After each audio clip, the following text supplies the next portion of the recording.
Bom dia, Laís. Pronto. Então, pessoal, bom dia para todo mundo que está chegando aí. Relembrando, né, sou a professora Gisele de Geografia do ensino remoto. E essa semana a professora Lília, que é a professora oficial do sexto ano de vocês, ela pediu para eu fazer uma revisão. Nós estamos na semana 15, é semana de revisão de AE, e nós vamos fazer uma revisão e da unidade 1 do livro Panoramas, tá?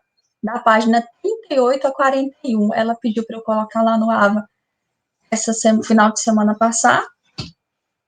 E eu não sei se todos fizeram, mas vamos fazer o seguinte: quem fez os exercícios, nós iremos aqui tirar dúvidas, caso alguém não tenha conseguido ali responder alguma pergunta.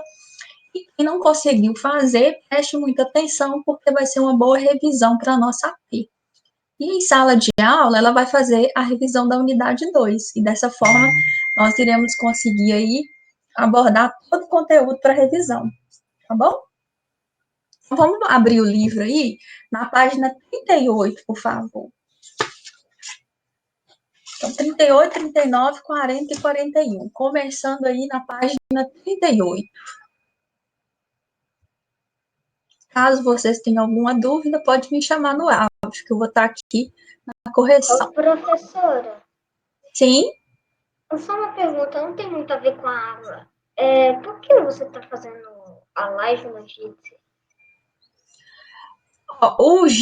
O AVA, ele nos permite fazer a live em 3 plataformas: Jitsi, Meet e o Teams. Eu tenho o cadastro já do Meet e do Teams. Só que o Jitsi eu já estou mais ambientada com ele, por isso que eu estou gravando nele. Mas caso dê algum problema, inclusive eu já tenho o link do Google Meet, tá bom? Espero que não dê nenhum problema, nenhuma instabilidade, mas eu gosto mais da gravação do Jitsi, mas se tiver algum problema... Oi. Pode falar.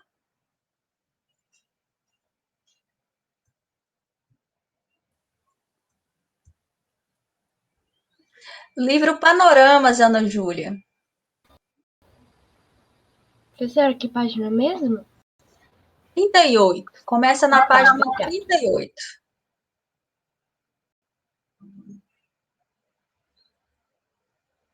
Pegue o caderno também para vocês anotarem as respostas, fazer a correção. Professora, tinha algum Sim. lugar pedindo para fazer esses exercícios? Tem lá no AVA, só que foi disponibilizado na sexta-feira. Só que a nossa primeira aula é na segunda, né?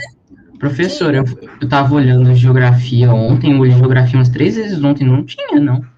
Tá lá na página inicial, naqueles... Eu sei, a semana 15 não estava disponibilizada ainda. Coisa. Enfim, gente, eu não sei porquê, mas assim, vamos fazer a correção, então, no sentido de revisar o conteúdo, tá bom?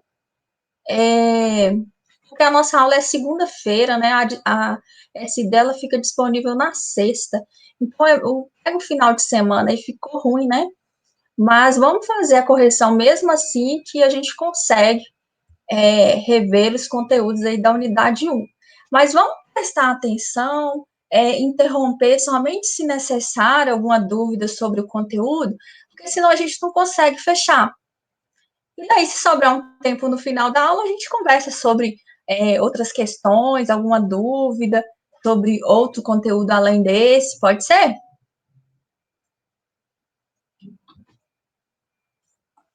Pode.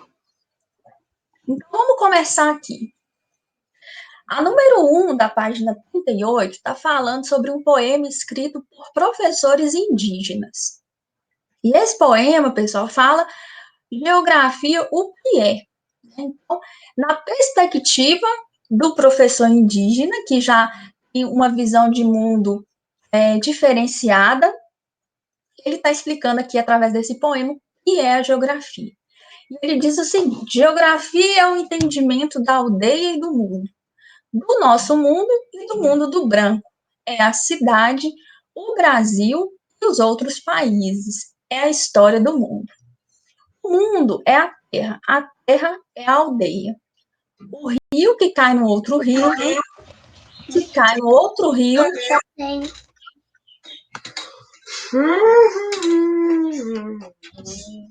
Vamos desligar o áudio, gente? Você pode me perguntar qual é o meu, então. O seu é um elefante? Vamos desligar o áudio, pessoal. Uhum. É aqui, do meu bichinho aqui. O seu é um elefante? Não, sua vez de perguntar qual Tem é. áudio ligado, gente. Tá. Gente, Não, sua vez. Ana Tá. Júlia. O quê? tem áudio ligado Ah, aí, o de seu é elefante, o das áudio da dos Ana animais. Magalhães Danta. É a Ana Gomes. É,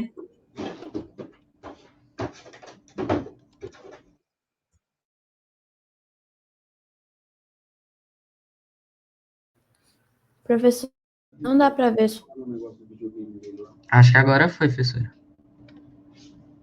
nessa apresentação, porque tá ligado.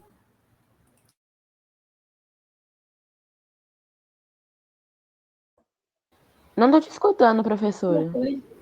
É, professor, seu áudio tá... e agora, tá ouvindo? Sim. Agora foi. Ótimo. Então vamos continuar aqui. Continuando o poema aqui. O mundo é a terra é a aldeia. O rio que cai no outro rio, que cai no outro rio, que cai no mar. A geografia é além do mar, depois do mar.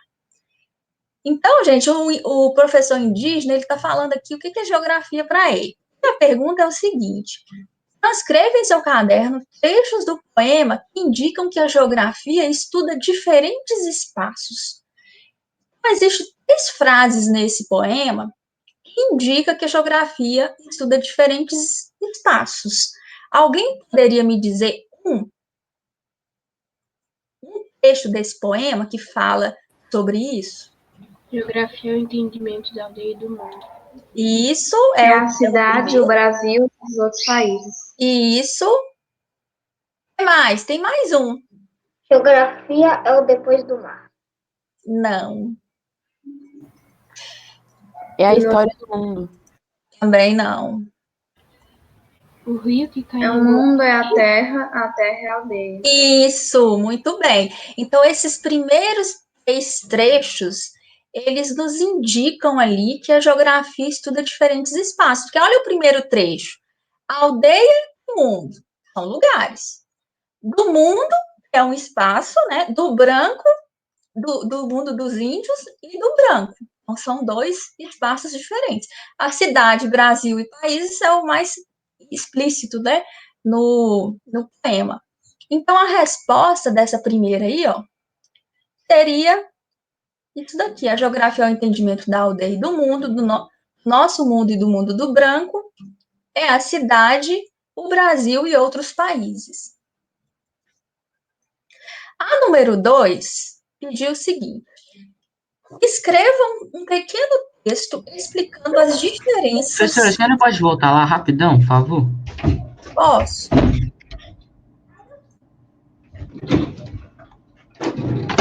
Pode descer já. O número 2, pessoal, ele pediu para você explicar as diferenças entre espaço geográfico e paisagem, que são 2 conceitos importantes da geografia. Vamos lá. Começando com o espaço geográfico, que é um conceito assim até complexo para os cientistas geógrafos, né, os escritores, os autores da geografia, eles acham muito complexo esse conceito. Mas simplificando aqui, o que ele seria? Imagine o seguinte: nós temos de um lado a natureza, constituída ali por seus elementos, os rios, o clima, as vegetações, diversos tipos de vegetações. Nós temos os fenômenos naturais relacionados a esse meio natural. Tudo do meio natural nós temos aqui de um lado. Do outro lado, nós temos o homem vivendo em sociedade. Beleza? Então, são 2 esferas. quando essas duas esferas elas se interagem, o homem vivendo aqui no meio natural, ele interage, nós temos o resultado disso, que chama espaço geográfico, a interação do homem com o meio ambiente. E aí, pessoal, uma das características importantes do espaço geográfico é a dinamicidade. O que significa isso? Que o espaço geográfico ele está em transformação o tempo todo, né? Vamos pensar o seguinte, o espaço geográfico de Belo Horizonte, há 20 anos atrás, né? De 20 anos atrás até os dias de hoje, nós podemos elencar aí várias transformações.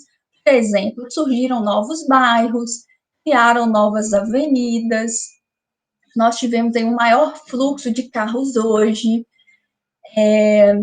a população de Belo Horizonte aumentou. Então, o que acontece? Houve uma transformação, e essa é uma característica do espaço geográfico. Da mesma forma, também, a gente pode pensar o espaço geográfico do Brasil. O Brasil, de 20 anos atrás até os dias de hoje, o que alterou? Nós podemos falar que novas áreas foram ocupadas, principalmente na região norte, que é uma região de fronteira agrícola, as plantações aumentaram, nós podemos dizer que a população absoluta do Brasil cresceu também, criou-se ali novas ferrovias, rodovias, portos, aeroportos foram modernizados, criou-se também novos aeroportos. Nós podemos dizer, então, que houve ali significativas alterações do espaço geográfico brasileiro. Então, essa é a característica do espaço. Ele se transforma o tempo todo. E paisagem? O que seria paisagem? Paisagem, pessoal, é como se fosse um retrato de um momento, um determinado lugar desse espaço geográfico. Então, a paisagem é tudo que o nosso olho vê. O que o nosso olho está vendo? O nosso corpo está sentindo ali diante daquele retrato. Nós temos ali naquela paisagem retratado um determinado momento, que é um tempo específico, e também o tempo e um lugar, Porque a paisagem, quando nós olhamos ela tem ali um espaço limitado, Então, o tempo e o lugar visualizado no espaço geográfico a gente chama de paisagem. E vocês viram lá com a professora Lília, no início do trimestre, que a paisagem pode ser de dois tipos. Alguém consegue lembrar aí quais são os dois tipos de paisagem que nós temos? Natural e cultural. Cultural e natural. Muito bem. Aqui está a resposta da 2, Eu falei, mas assim, resumido, o espaço geográfico é construído e transformado pelo trabalho dos seres humanos. Interação com a natureza, ou seja, o homem e a natureza interagindo, espaço geográfico. Através dessa conexão aqui, nós temos ali o surgimento de várias paisagens, que é tudo que os nossos sentidos identificam em determinado lugar e tempo.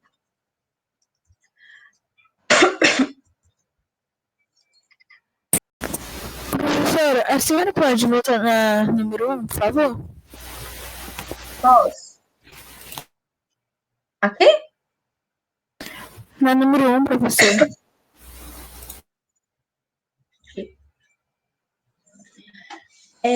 Agora nós vamos... Professora. Nada. Depois eu vou postar esse material lá no AVA, tá bom? Número 3. Cite 3 elementos culturais e 3 elementos naturais que podem estar presentes numa paisagem. Alguém sabe me falar 3 naturais? Árvores, animais e plantas. E plantas. Isso. E pedras. Rios, mares. Rios. Vegetação, relevo. E 3 elementos culturais, 3 elementos aí da paisagem. Casas, prédios, Casas, ruas, Prédios, asfalto. ruas, prédios, avenidas. seres humanos, com tudo isso faz parte da paisagem cultural. Aqui é a resposta. Muito bem. Agora, nós vamos analisar uma paisagem que modificou ao longo do tempo. Vamos ler aqui um texto que fala sobre o Arcos da Lapa. É o número 4 do livro de idade, página 38.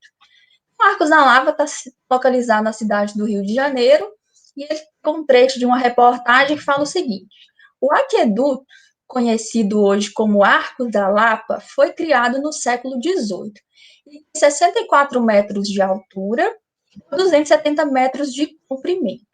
O monumento se estende do Morro de Santa Teresa até o pé do Convento das Carmelitas.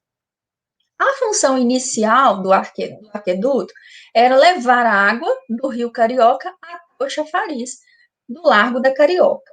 No século XIX, a estrutura passou a ser utilizada como acesso a Santa Teresa com os bondinhos. Um pequeno trecho ali que fala de um monumento lá no Rio de Janeiro, mas que ele mudou a função, né? Então, a número 1, a letra A aqui, está perguntando o que é um aqueduto. Alguém sabe o que é um aqueduto?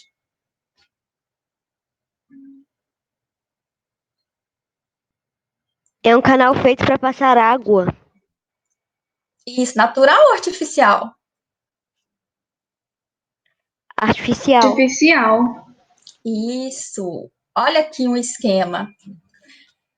O aqueduto, que nós temos um esquema, era muito utilizado na Roma Antiga, é uma obra, é uma estrutura criada pelo homem que tem a função de transpor a água, pode ser de um rio, de uma nascente, de uma represa, e esse canal é como se fosse um canal artificial. Ele pode ser subterrâneo, igual aqui na primeira parte, e superficial. Ele vai levar água da fonte até o consumidor, a cidade. Então, lá no Rio de Janeiro, no século XVIII, ele tinha essa função. E daí, a 2? Qual é a função inicial do Arcos da Lapa? É levar água de um ponto ao outro, né? A gente acabou de ler. Alguém sabe me dizer qual é a função do Arcos da Lapa hoje? Para entrar em Santa Teresa, eu acho, com os bondinhos. Será? Hoje? Produção de energia? Não. Vamos ver como que é hoje. Olha, no século XVIII, ele tinha a função de transpor água de um ponto ao outro. No século XIX, ele passou a ser uma via de acesso, ou seja, ele não mais transporta água de um ponto para o outro. Aquela área ali agora serve de passagem de um ponto ao outro. E hoje, pessoal, o Arcos da Lapa, não sei se alguém aqui já foi no Rio de Janeiro. Eu não conheço também o Arcos da Lapa, mas é um ponto turístico muito famoso no Rio de Janeiro. Ali agora é uma praça onde turistas, né, vão ali para visitar, conhecer um pouco da história daquele arco. E nós temos a função hoje de turismo, né? É um ponto turístico. Olha aqui a número 5, que é justamente os arcos Professora, da você Lapa. pode colocar nas respostas da número 4? Aqui, ó. A 4, a resposta é o que está de rosa aqui, ó. É um canal que conduz água de um local para o outro, que pode ser subterrâneo ou de superfície. E qual que é a função hoje do Arcos da Lapa? Atualmente, os Arcos da Lapa é um ponto turístico importante do Rio de Janeiro. Tranquilo? Ok, obrigado. Por nada. A número 5 aqui, pessoal. Olha, nós temos 3 imagens. Que é a paisagem ali dos Arcos da Lapa, né? Do antigo aqueduto. Então, aqui, pediu para você observar as imagens e explicar quais foram as principais mudanças ocorridas ao longo do tempo. Nós temos 3 momentos aqui embaixo. Então, pediu para a gente identificar 3 mudanças ocorridas e e também identificar os elementos que permaneceram nessa paisagem ao longo do tempo. Olha aqui a imagem 1. Essa imagem 1 aqui é aquela onde o aqueduto tinha a sua função de transpor água de um ponto para outro. Né? Lá no texto até fala, né, ali da igreja, da Madre Carmelita, né, das Carmelitas. Então, nós temos aqui uma igreja, nós temos aqui o aqueduto que levava água de um ponto para outro. O que mais que a gente pode observar nessa imagem aqui? Como que era o uso dessa paisagem, desse espaço?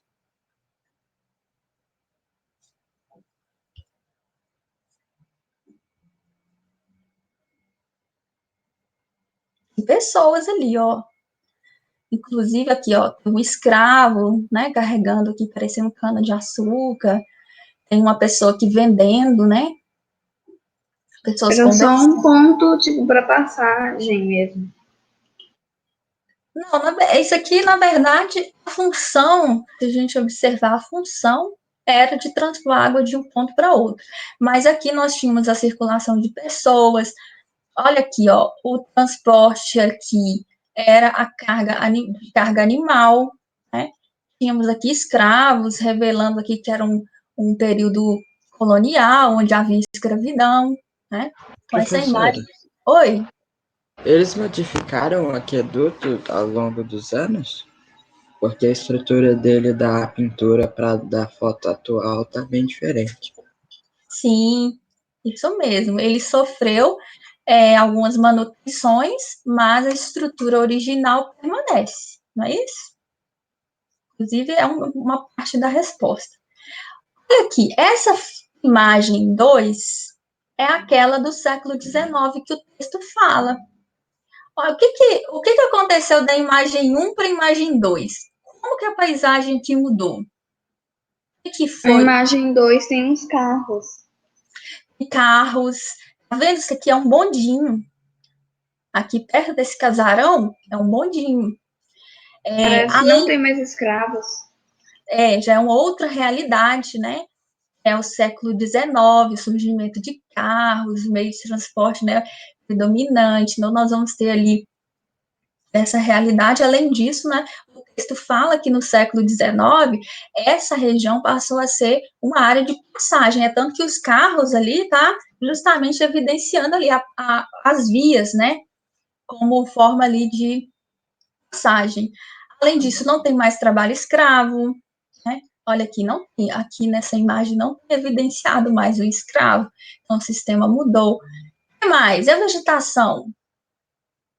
As casas, o que aconteceu com elas?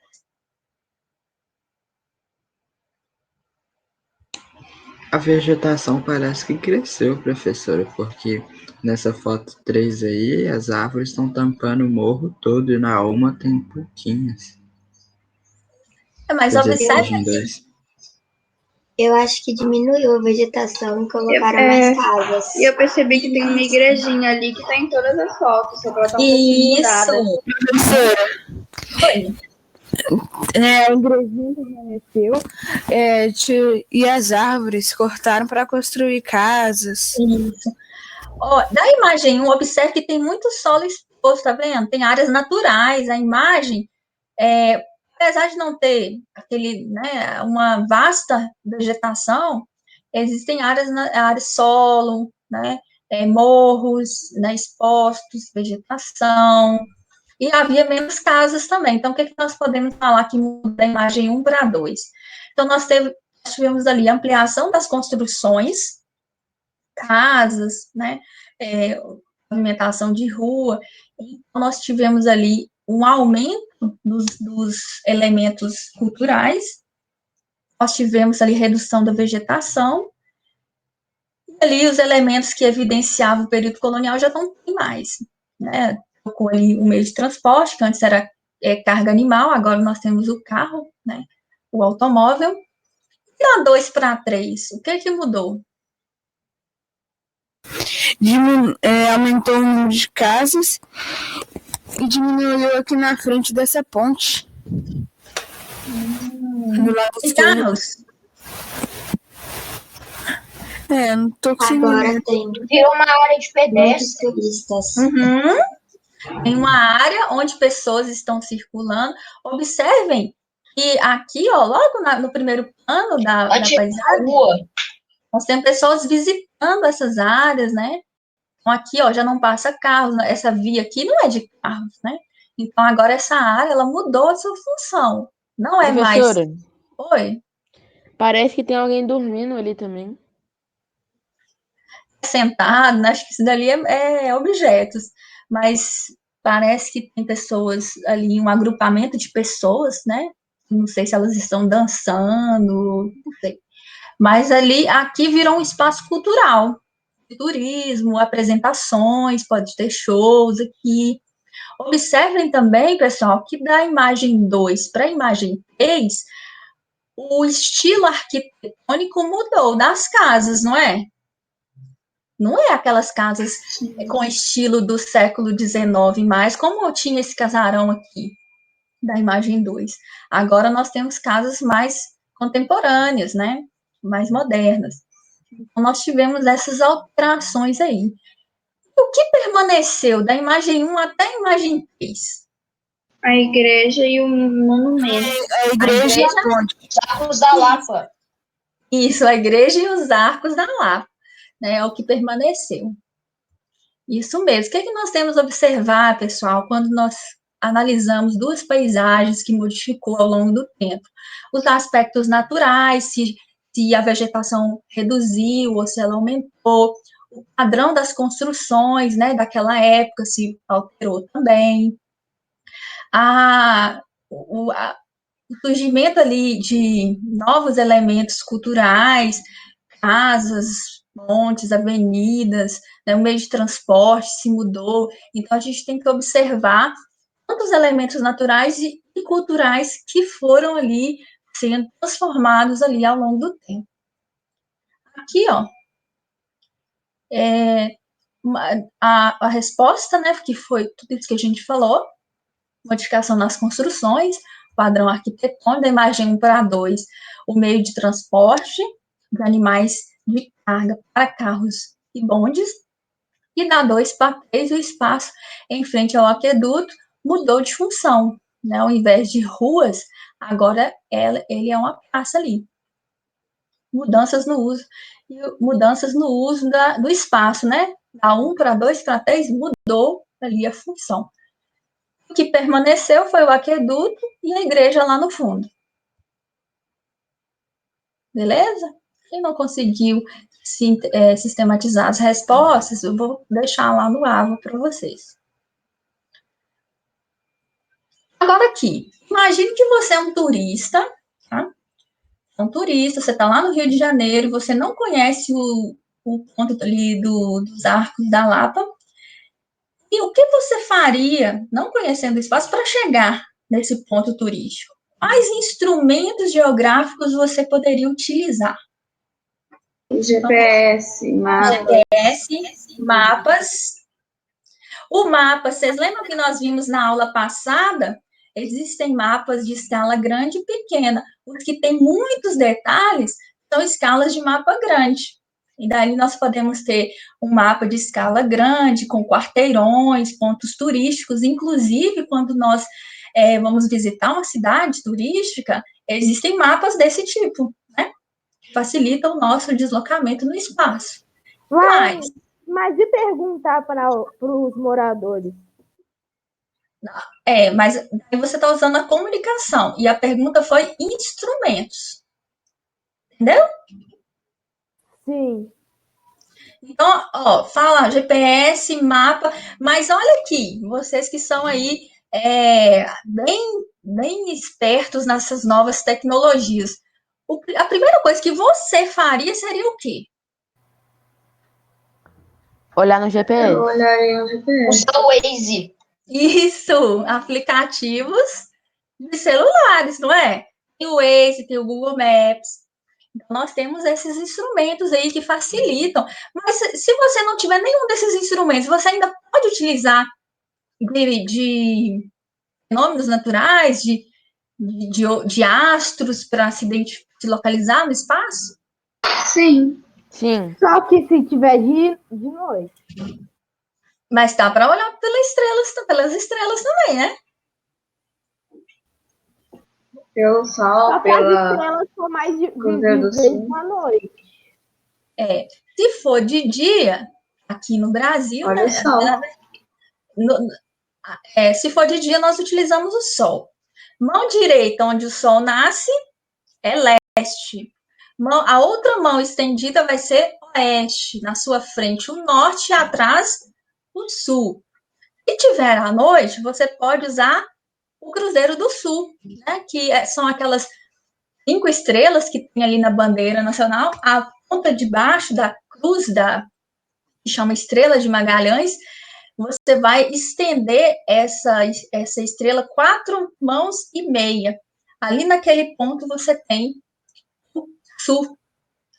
Então você consegue se localizar também pelas estrelas. Está lá na aula de orientação, tá? Aqui, aplicativos de celulares, mapas impressos, bússola, aparelho de GPS, orientação pelo sol. Número 7 agora. A número 7, nós temos aqui a Rosa dos Ventos, que é uma representação gráfica ali de pontos cardeais, colaterais e subcolaterais. Mas você sabe quais são os pontos cardeais? Os colaterais e os subcolaterais? Quais que são os cardeais? Norte, sul, leste, oeste. Isso. E os pontos colaterais? Tem um áudio ligado Sudeste, aí. Nordeste, Sudoeste e Noroeste. Muito bem, que é o que está aqui na Rosa dos Ventos, de qual cor?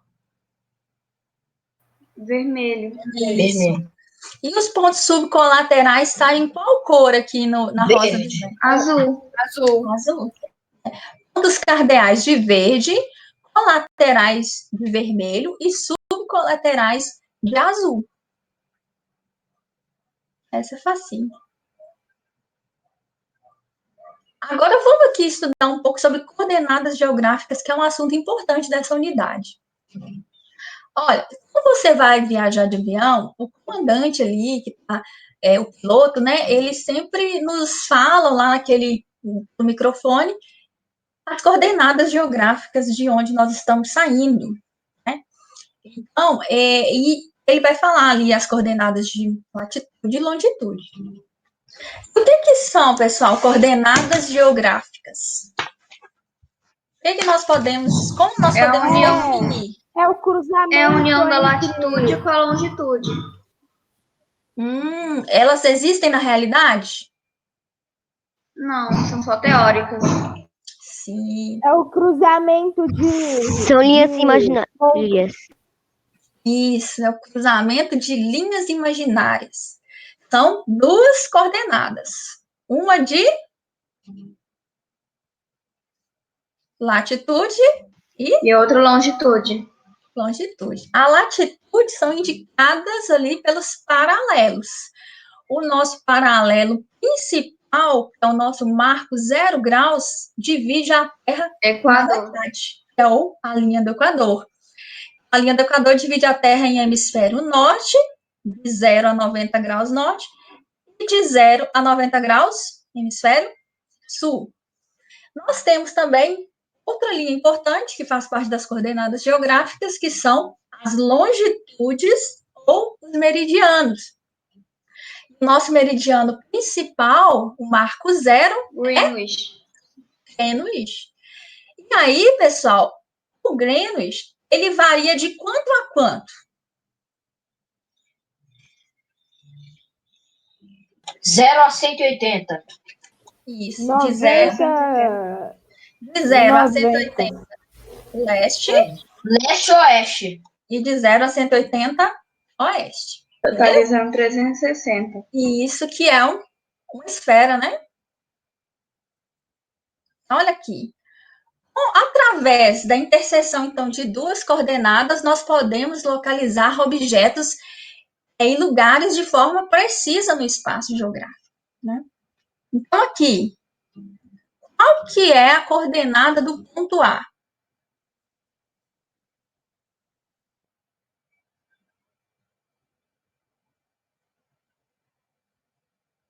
Alguém sabe me Parou indicar? a apresentação. Travou foi só pra mim? Oi, pessoal. Lá é 20 graus sul, professora. 20 graus sul e a longitude? 20 graus. 60 graus oeste. Isso. Não se esqueçam que toda vez que nós vamos achar coordenadas, você tem que falar latitude tal, longitude tal. Aqui no ponto B, nós temos latitude 40 graus, não é?